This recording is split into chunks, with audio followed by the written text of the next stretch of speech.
Okay.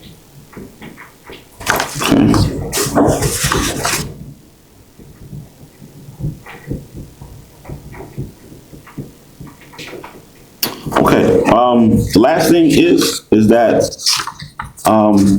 speaking specifically about some of the work that we've been able to do with foundation funding, we actually are going to need to make a hard pivot to that.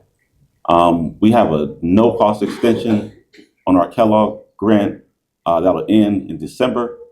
The program officer visited, I think, last Farmers Conference and was greatly pleasantly surprised with the work that we've been doing, not just with that specific grant, but the work that Tuskegee Extension and CIC is doing as a whole. You can only take people at their word, but there was mention that there would be continued funding, not at the same rate that we got the first time, but they're looking to continuously fund CIC and Extension. We also have a friend in the Conservation Fund where we were given an award a few years ago for a couple $1,000s. They've come back and given us almost $40,000 to further develop the urban site as well. They want to actually help us do more in environmental justice.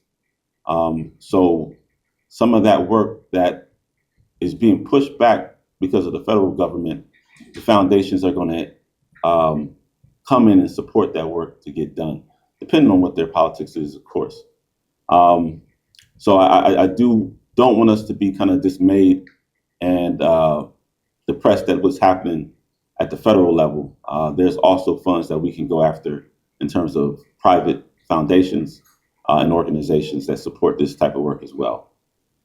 So keep your eyes open for things in that vein as well. The last thing I want to talk about is the Excellence in Extension Awards. I sent out in January some links that talked about nominations that then has a process that goes through the 1890s at the regional level to award folks in Extension that are doing excellent work.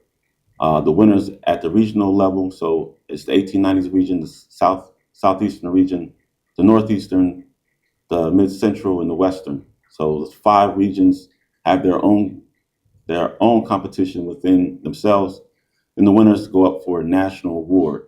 And this happens in each and every program area. So there will be a national award for A&R, award for 4-H and youth development, an award for family consumer sciences, and an award for community economic development. I've sat on this committee for the past 2 years, and it has come to my attention that some of the folks that are winning aren't doing work that is comparable to some of the folks that work for Tuskegee. So I really wanted to push for us to have some nominees. I received none. So I had some conversations with some of my colleagues, and we've made some nominations. Those nominations will be revealed tomorrow at the luncheon. They're not, I wouldn't say that they're going to be awarded yet. There's a rubric that is used at the national level that we'll use at the institutional level to score those folks. The highest score will receive the institutional award, and anybody that scores over 80 will be entered into the regional competition amongst the other 1890s. Some of you are doing excellent work, and I think that some of you may kind of be shy to self-nominate, but that work needs to be seen.